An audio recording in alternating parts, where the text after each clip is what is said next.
Okay, just hopping on just to kind of recap what I've done so far today. I'll look more bullish here. And having some nice ripper days. Good stuff. Yeah. So came in today knowing that I only had to make a very small amount to get the full payout on 6 of these accounts. So it's definitely feeling a little tight, feeling a little anxious there. Just knowing that I needed to, keep it together to lock up these payouts. I was able to do that. It's like these 6 here. So I'm just gonna flip 3 days from here on out and then request 12,000. And then let's see here. Yeah, and then I got a couple more that are a few more days, and I'll request another payout from them as well. Still working on these 6 to get towards a payout, and I just started 6 more, so we're back to 20 accounts again. Yeah, so this is massively bullish action. Obviously, again, I wouldn't be surprised if we do actually break yesterday's high here. That's another one of those like kind of spike highs, where this is kind of on news. This move right here was definitely like news driven, with the talks of tariffs on China easing. So I would consider that one of those spikes that needs to be retested. We still have the gap much higher to fill. That's like up at around 5,600. RTH gap, Globex gap 55.85.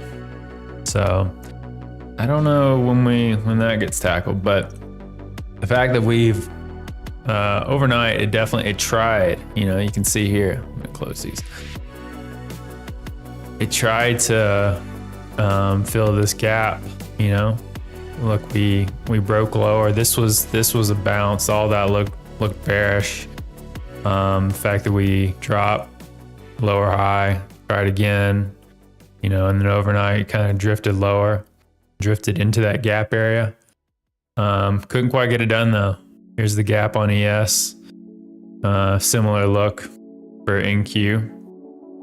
The fact that we couldn't get it done, and then we turned around and reversed so strongly once New York opened up. That's a bullish sign to leave that gap behind. That's bullish. So it seemed, all of it's like, macro sentiment. I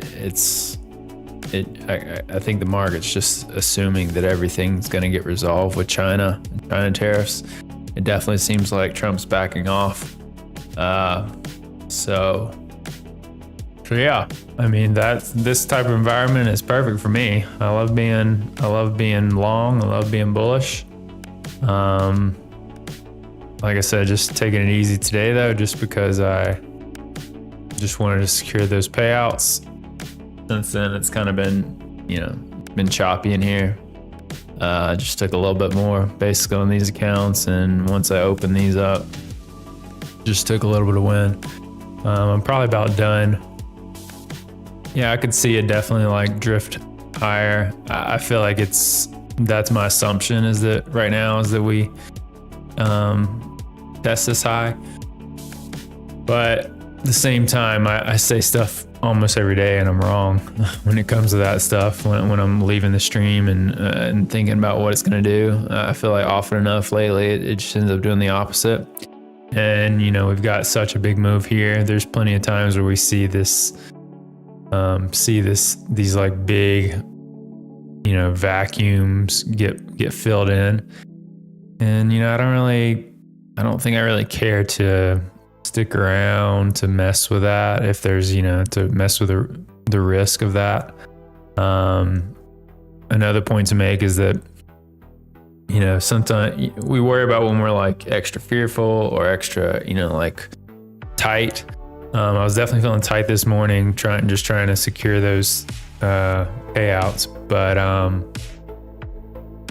But on the other side of that coin is when we're, you know, once I hit that, there's definitely a little bit of euphoria. You know, you feel like you feel very confident, which can be helpful at times, but it's also, you know, important to be aware when you the risks of being overconfident. You know, there's plenty of times where I've had like some, you know, huge wins or whatever, and then you just feel like you can't miss, and so you just you get a little loose with your execution. You start putting on trades that you know, you just feel like you can't miss, you know, and especially days like today where it just feels like all we're doing is going up.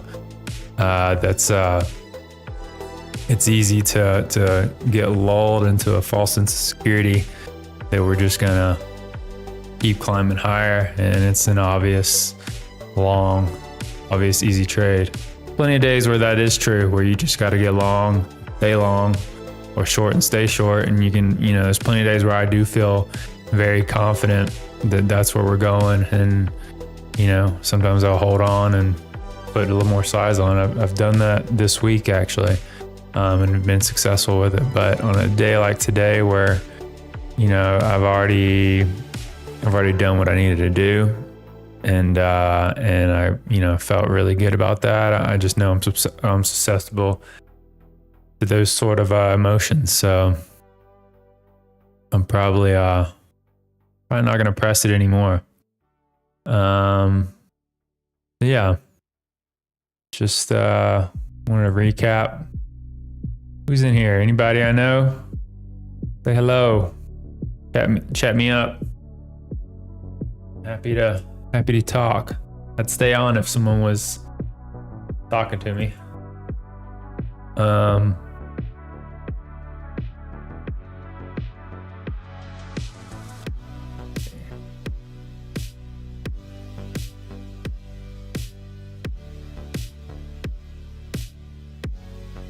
No one's on.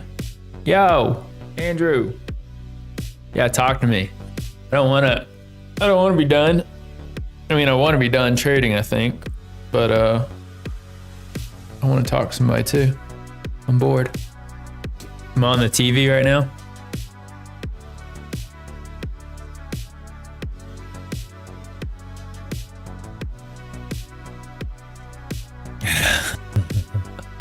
Jeez, thanks. This is my life, man. No, not getting a mountain bike.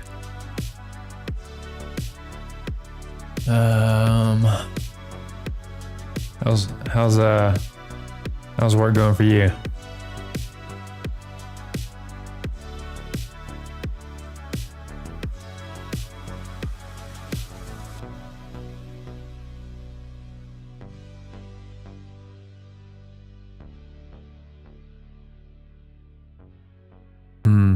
Isn't that always the case? Everybody wants something. Are you working until like the last day, or are you gonna have like some time off between when you guys I did a bunch more rolls the last few days? Cool. Yeah, are you gonna have some time off before you leave, or are you gonna just work to the last day? No, you're not gonna have more time off? Any time off?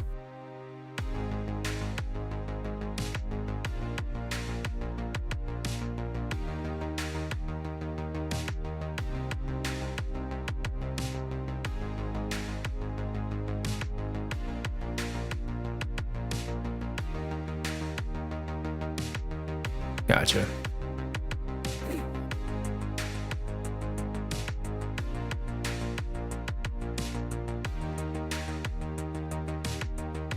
Well, hopefully the job hunt goes well.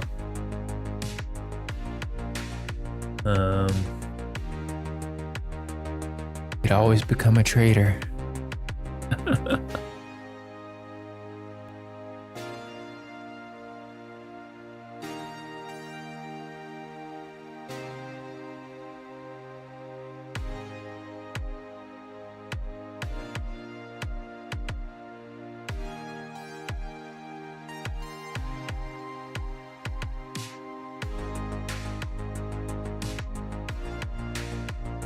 Message retracted. Oh wait, I gotta see what I gotta. Be your own boss. Oh yeah, yeah. You should be wary of that for sure. All right, Trump's talking. I gotta see what this dude's saying.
Okay, so Trump didn't really say anything. He's satisfied with a Mustang. Are the people, you know?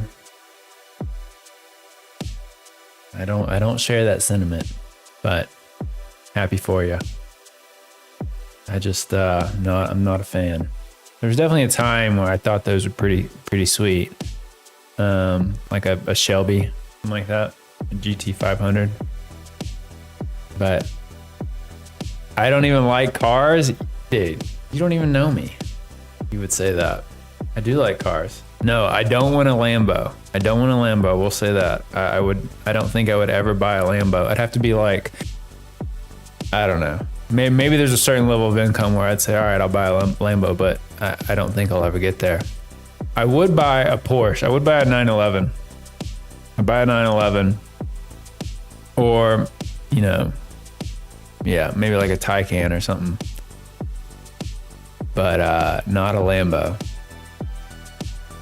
I'd buy like a GTS, 911 GTS, something like that.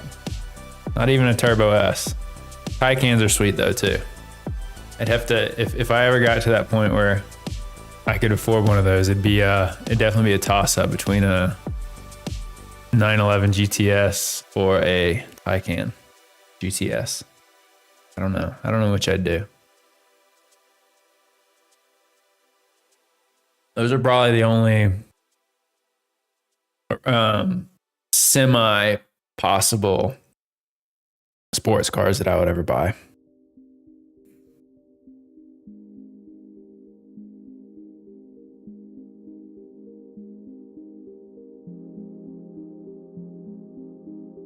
Before that though, yeah, they're within reach. Yeah, for sure. It's not like they're not cheap obviously, but it's not like Lambo. And also a Lambo, it's like, it's just, there's the connotation that comes with a Lambo. I feel like a Porsche is a little more classy. I like the classy at this point. My tastes have definitely changed a ton over the years. I felt like there's definitely a time where I was like, oh, hell yeah, Lambo. I want a Lambo. Like the Aventador, when the Aventador came out, I was like, oh, hell yeah. Those are sick. But that was also like, 15 years ago. What I want though, what I actually want an actual car that my plan is to get is, I'll be interested to see what your reaction is to it, but the Lexus GX 550, the new SUV, the off-road one. Do you know what I'm talking about?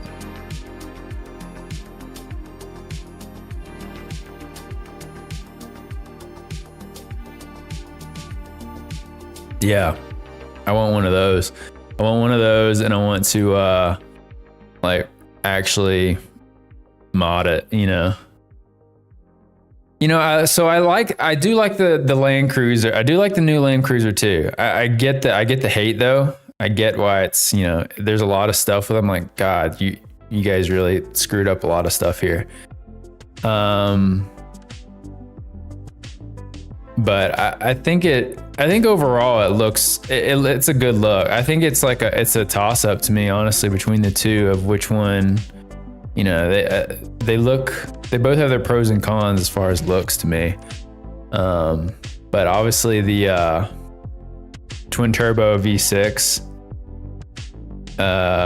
and the GX is a pretty sweet engine. Versus it's like a 4-cylinder twin turbo or something. I don't even know it's twin turbo, like turbo 4-cylinder or something in the Land Cruiser. I was like between the two. At first I was like I was thinking I would rather go the Land Cruiser route. One, it's a little less it's a little less pretentious than a Lexus, right? The Toyota. I also actually liked the interior more of that you could get. I like that brown leather you can get, and it just looked a little more, I don't know, just more fitting. I feel like the Lexus sometimes, I don't know if they've changed. I think they did change the interior up a bit from the original pre-release, but I feel like it just kind of looks, it sometimes their interior just look a little too like grandma-y, it's like you're trying too hard to make this look luxury, and you're stuffing in all this nonsense technology, I think. With the touchscreens, it's too reliant on touchscreens. That was what I liked with the Land Cruiser versus the GX, was that it had all kinds of, all kinds of actual buttons and switches versus it all being on a touchscreen. Play school in Toyotas and grandma and Lexus. Yeah, pretty much. Yeah, but it's also an off-road vehicle, and so assuming you're actually going to use it, you go camping and stuff, shit gets dirty and dusty, and it just seems silly sometimes. I think the GX, it has on the seats, there's bits of suede. And it's suede, what?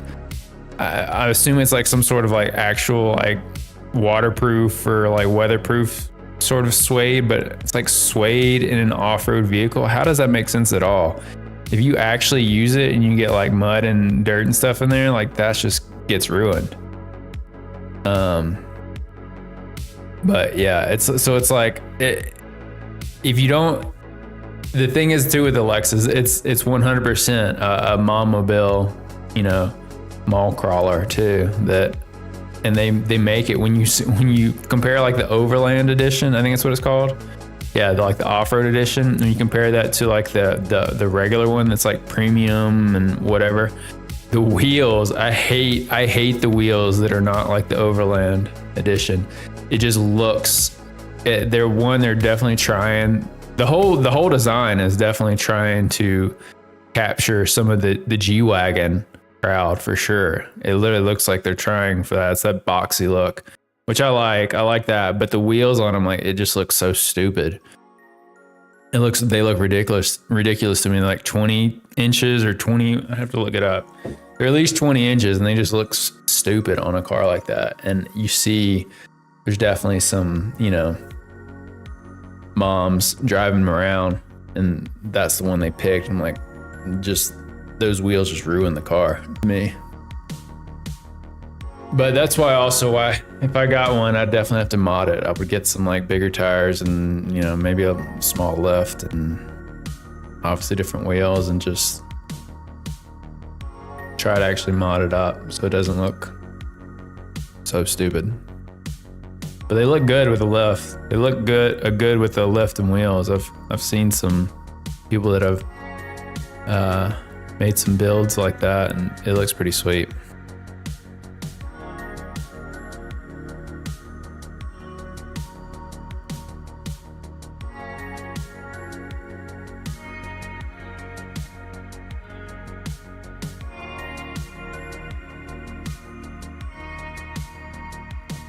My only complaint though is the I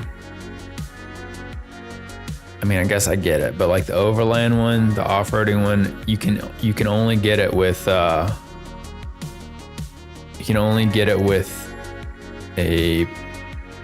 second row. You can't get it with a third row, which I probably won't. It probably doesn't actually matter, but it's annoying because if you go the other, the non-overland, you can get the third row, which is like, oh, if you can have it, and it folds flat. So I don't understand.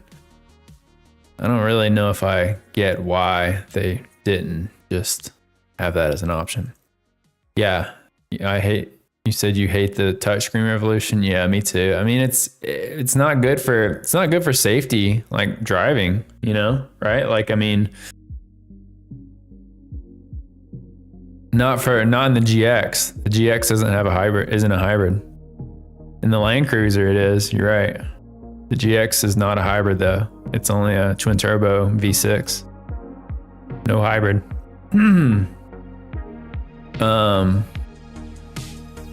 Yeah, the touchscreen stuff. I mean, it's like, it's less safe, right? You can't even see. There's so many, like, think how, you can, if you know your car, you can reach over and hit a button without even looking because you know where it is. But a touchscreen, you actually have to look. But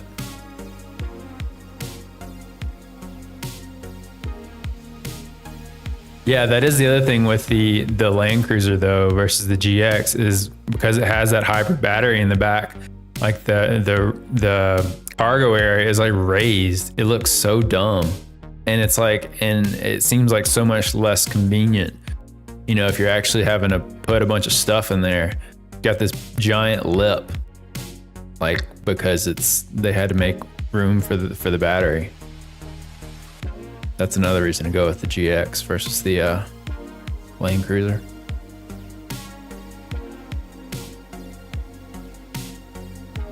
And it is actually weird how they've priced them, because they're almost exactly the same price. I think there's like barely any premium on the GX. They're both somewhere in the around, like, 70,000 or so.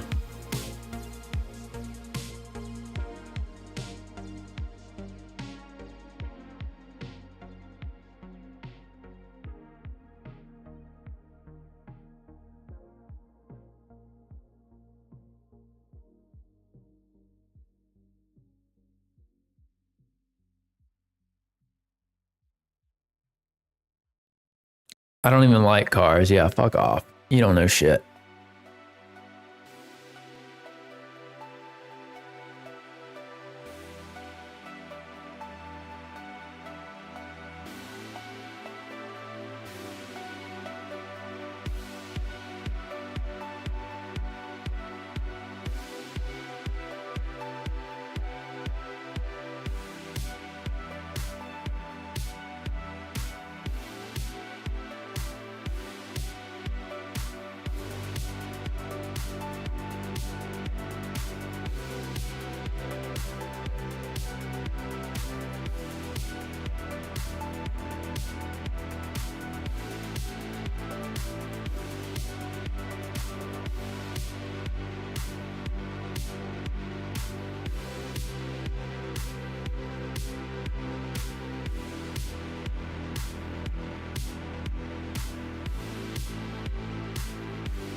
So if you had an unlimited budget,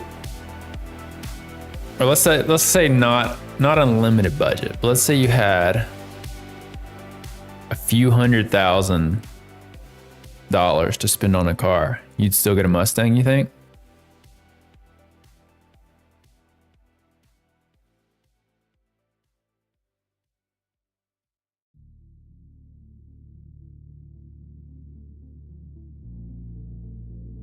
Okay, what would you get then?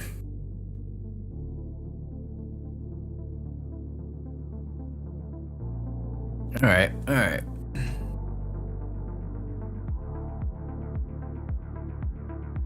The thing is with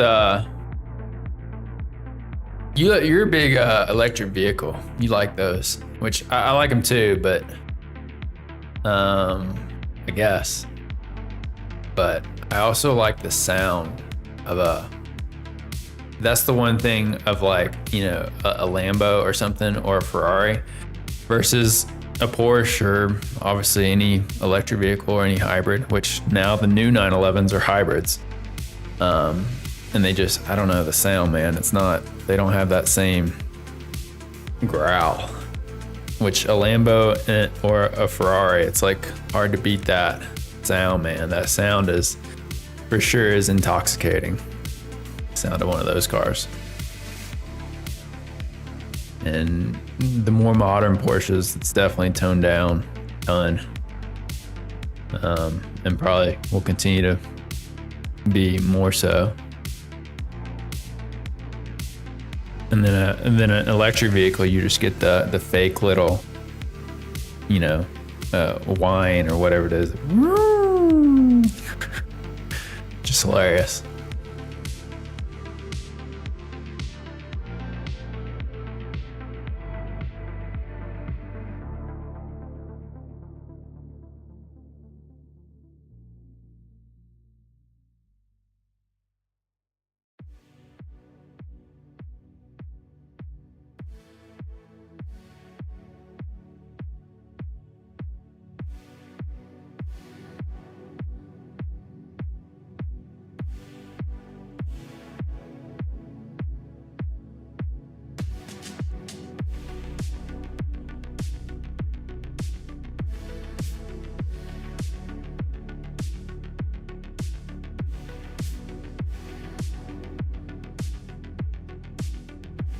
All right.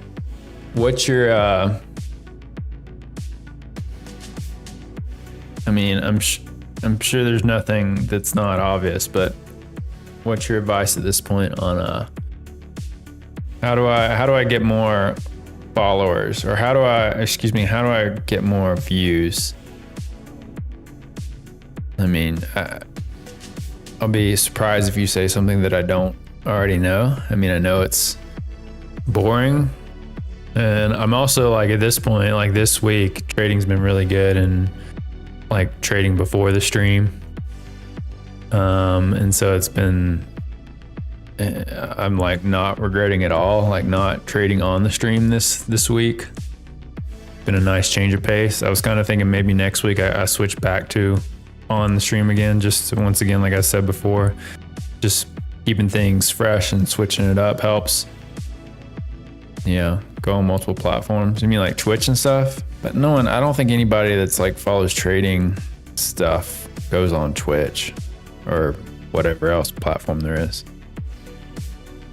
I mean, yeah, I could definitely, yeah, obviously advertise or like actually post stuff on other places. I have a Twitter account for this, but I've barely put anything. It's because I really actually hate I hate like posting on social media. I don't like doing that at all. So it's like, to advertise and to promote the channel is like it'd be me doing something that I like hate so much,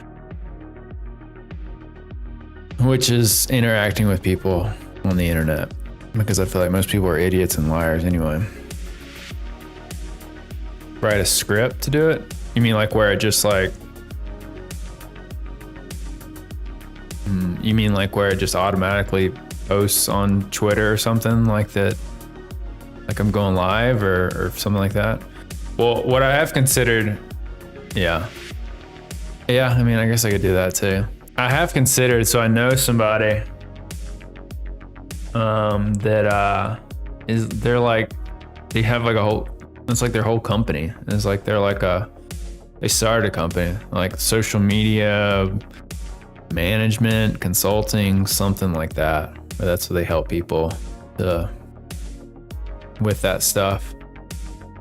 That's what I would like to have one day. Just like just pay somebody, and they just like, you know, post all the nonsense and engagement, etc. You know, that where I don't actually have to do anything, but they can, like, you know, I guess they would run stuff by me, or like say ideas and they actually like form it. You know, I don't know how it works.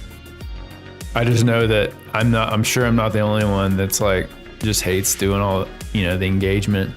And I feel like there's plenty of people that like just hire a social media manager. It'd probably be worth the money if they actually like generated views and a following, you know, and then I was able to translate that into,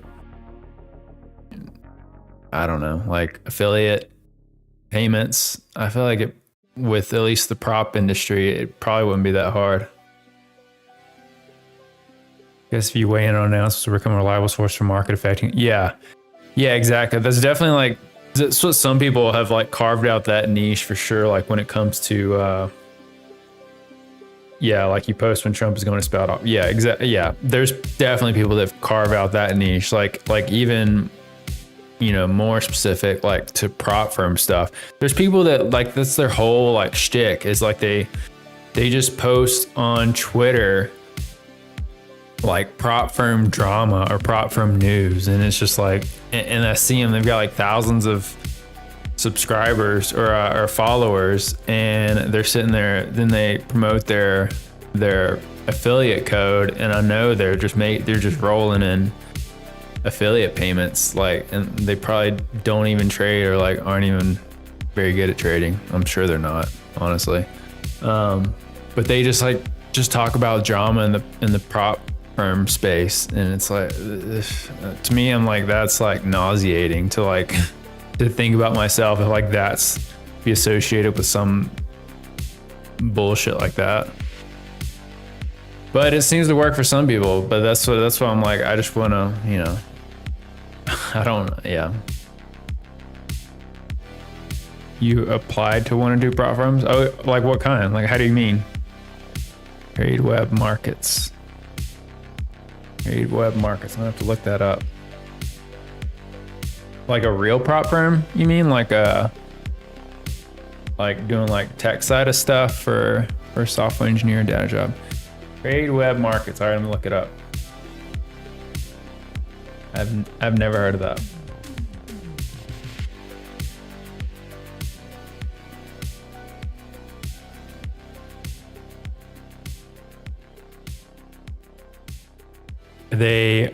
Are they remote, or are they in Michigan?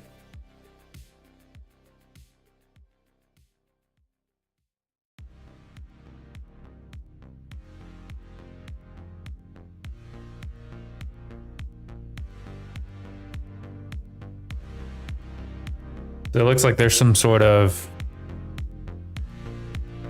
I'm guessing they're like some sort of like a dashboard tech, like, what do you call it? What's the word I'm looking for? Chicago, yeah.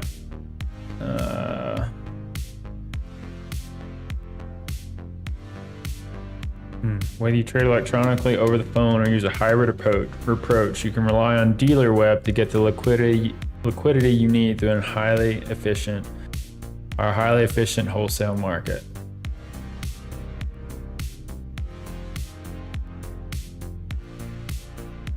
Actually, yeah, I guess they are. They're like a market maker, maybe. It's kind of what it looks like. If they're doing something like that. When they talk about providing liquidity, that means they're a market maker. I'm just reading more about this. I'm assuming it's like, yeah, market making and like I said, like maybe like back office stuff. Because they say like TradeWeb Direct is the go-to source for financial advisory firms, RIAs, traders, and buy-side investors who need fast, reliable execution for their fixed income trading needs. Okay, well. Okay. Yeah, all right. No, yeah, I guess they are. Yeah, they're a market maker.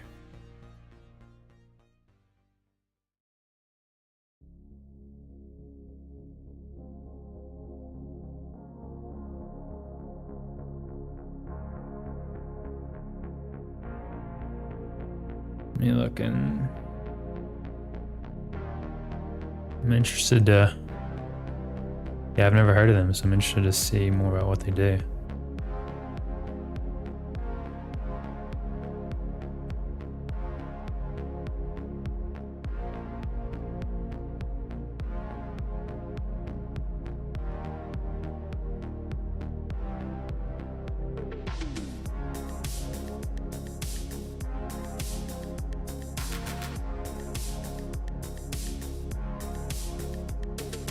It was cool.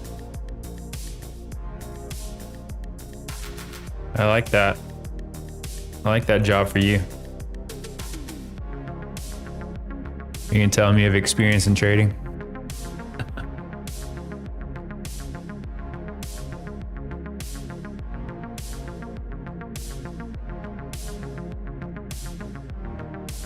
Yeah, hell yeah.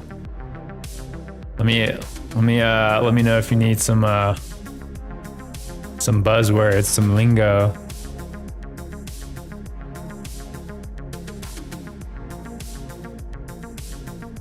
Yeah, they don't have. Yeah, they're definitely like. I'm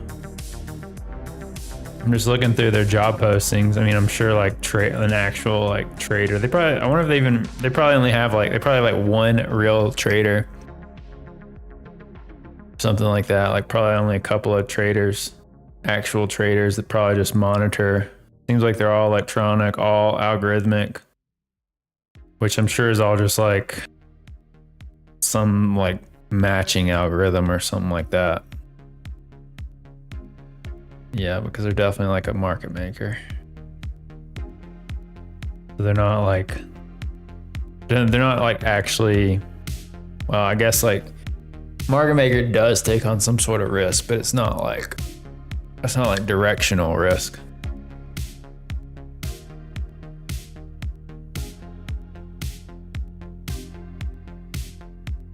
That is where the real money's at. It's like Citadel, you know, like just catching like half a penny like 5 million times a day. Probably more than that. I'm sure theirs is. I don't think they're doing that, but they're probably doing like it's all just maybe a spread and probably commission.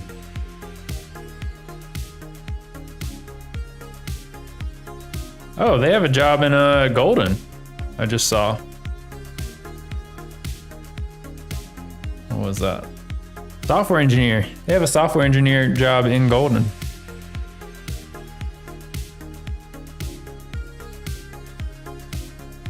I'm sure it's just like some exec or somebody like is like, you know what, screw it, I'm moving to Golden, I don't care.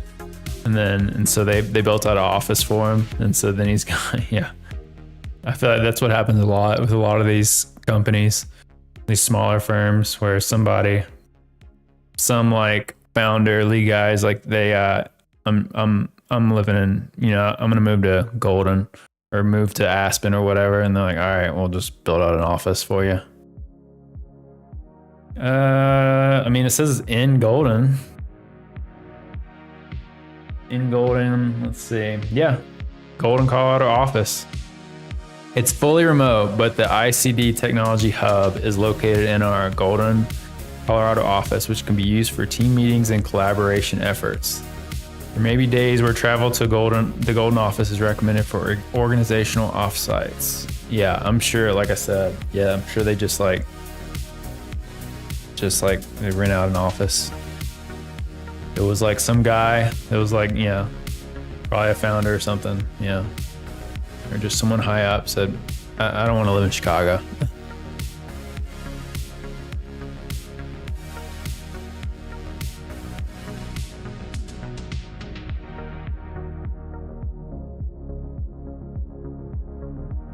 And they've got places in, yeah, like Singapore, UK, New Jersey, LA.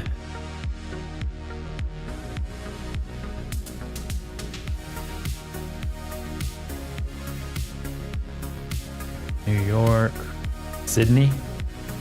Oh, there's 2 jobs in Golden. There's another one, software development engineer in test, whatever that means. Paris, Tokyo, Hong Kong. They are international.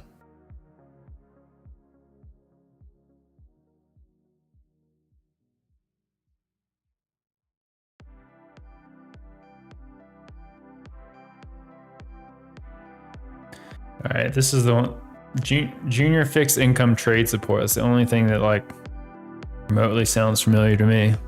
Might give me a little idea. Enter.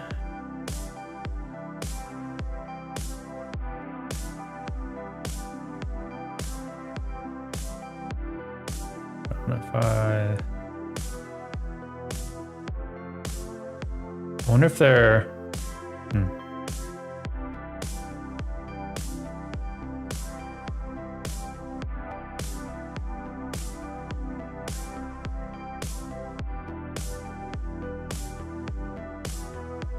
frontline point of contact for clients executing trades on our retail fixed income trading platform.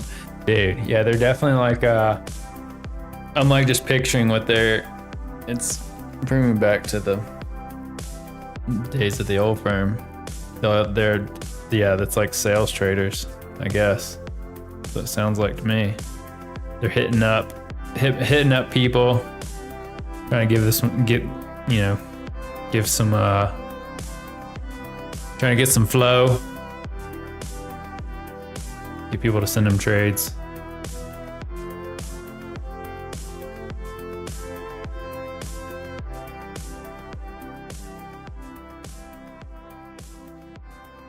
Looks cool. What's that? You said there are a couple of firms you apply to. What was the other one?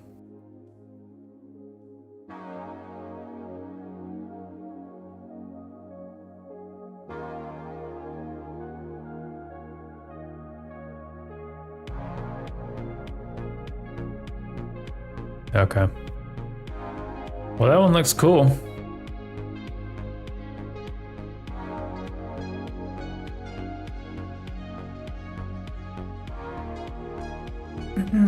That could be a pretty sweet gig.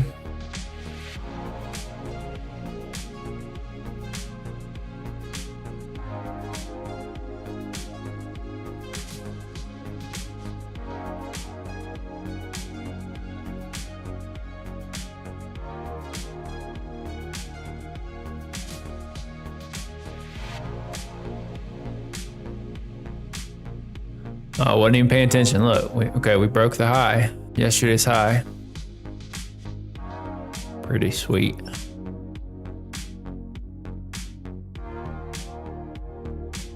Next target, big target is way up there.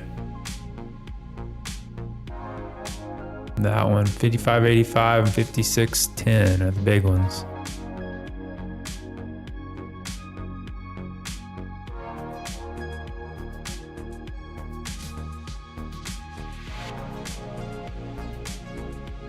So the next like real levels though for that. Like April 9th's high. Probably the next real level. Like 55.20. And then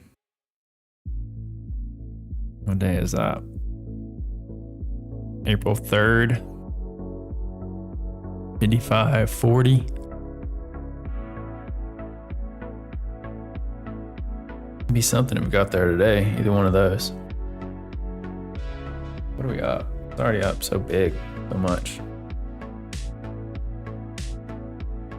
1.77%. That huge. That's a big day. I mean, it is a big day, but relative to what we've been seeing, it's not that crazy. So it means it can definitely go a lot higher. 2.3% on NASDAQ. This is day three in a row of an up day. We've broken the pattern.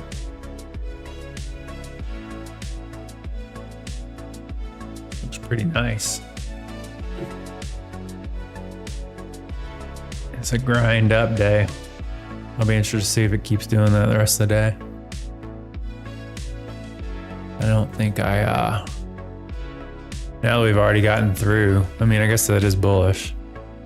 Pretty bullish. Very bullish, really. We got through yesterday's high. We'll have to see what it does. Maybe it'll consolidate around here. I mean, look, you can see that this is a grind. That's a grind. That's a grindy tape.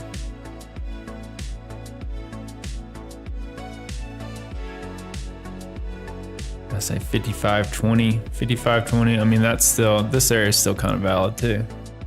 That was a key level at one point.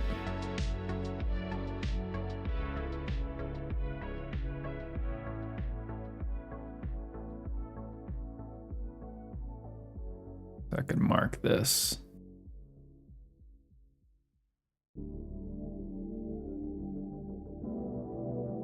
That is April 9th high.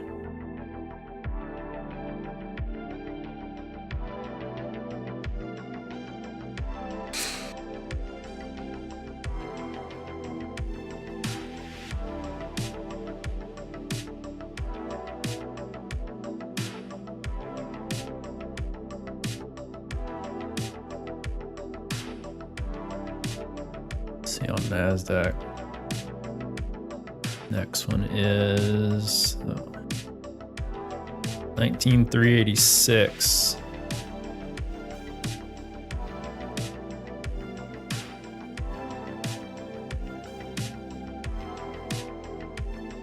April 9th high.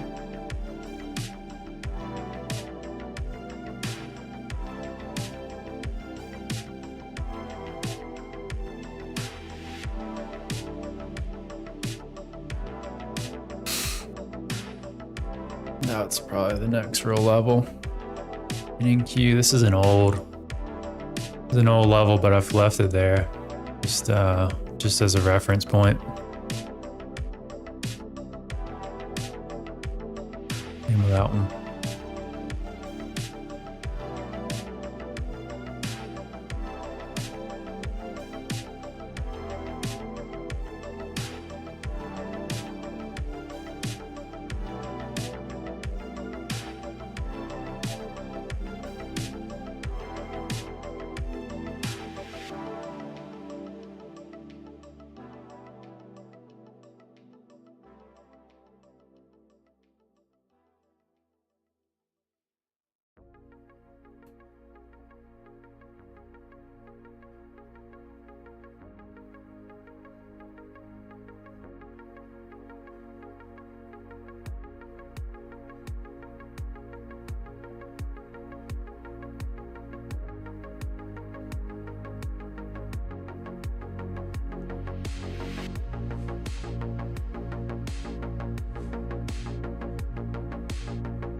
All right. Yeah, I'm not trading anymore today. So probably should just follow up for the stream. Bullish. This is bullish, man. I think the other day I was saying before yesterday's big bullishness, but after we saw the reversal on Tuesday. Wait, or was that Tuesday? What's today? Today's Thursday. Yeah. On Tuesday, after we saw the big reversal, I kind of thought we'd probably wedge up between 5,200, 5,400, unless we got some sort of positive news catalyst, which, we're kind of getting. Just sounds like for sure Trump is getting soft on the tariff stuff. Yeah, I'm about to go too, Andrew. Thanks for talking for a little bit. Yeah, so I mean, this hard to imagine. I mean, I don't know. I'm trying to think here. I'm trying to think what would have to happen for us to go backwards, or for it to, wouldn't be that much of a surprise if we filled the gap at like 53.40 or so, just for some sort of pullback at some point. But it feels like we're through the worst of it, unless we get some sort of negative catalyst. I don't know what that would look like. But it seems like we're easing. China's probably happy to have these tariffs come off. So I hope that sticks around though, because I definitely trade better in a bullish market. But once again, happy with the results today. I'll be flipping 6 counts in just for the next 3 days and requesting 12,000, and then just working the rest of these. Some of these are pretty close. These 2 are close for another couple grand or so. These are getting there. These are brand new. But anyway, be back tomorrow. Tomorrow's Friday. See you later. Ending the stream.